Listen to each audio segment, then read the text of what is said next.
আজ আমার খুব কাছের একজন আত্মীয়ের বিয়ে। বিয়ে খেতে গেছি ঠিক, তবে বিয়ে বাড়ির হলুদ মেহেদি, বিয়ের বউয়ের গয়না শাড়ি কোনো কিছুই আমার ধরা নিষেধ। কারণ আমি একজন তালাকপ্রাপ্ত মেয়ে।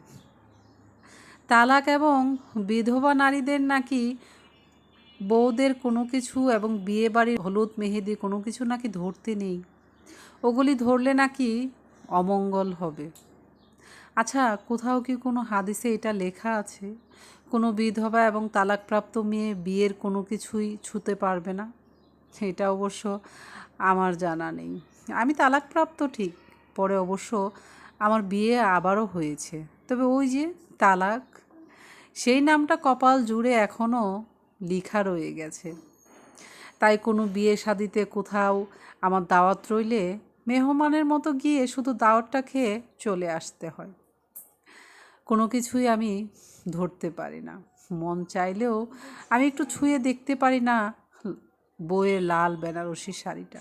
আমার যেদিন বিয়ে হয়, আমার জানার মতে সেদিন আমার বিয়ের শাড়ি, গহনা, মেহেদি, হলুদ কোনো তালাকপ্রাপ্ত তা না হলে বিধবা নারী কেউ তো ছুঁয়ে দেয়নি।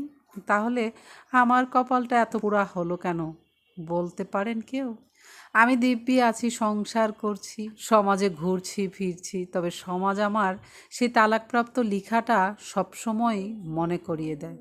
আমার আত্মীয় স্বজন, আমার খুব কাছের মানুষ যারা আছে, তারাও আমাকে বারবার মনে করিয়ে দেয়, তুই একজন তালাকপ্রাপ্ত মেয়ে।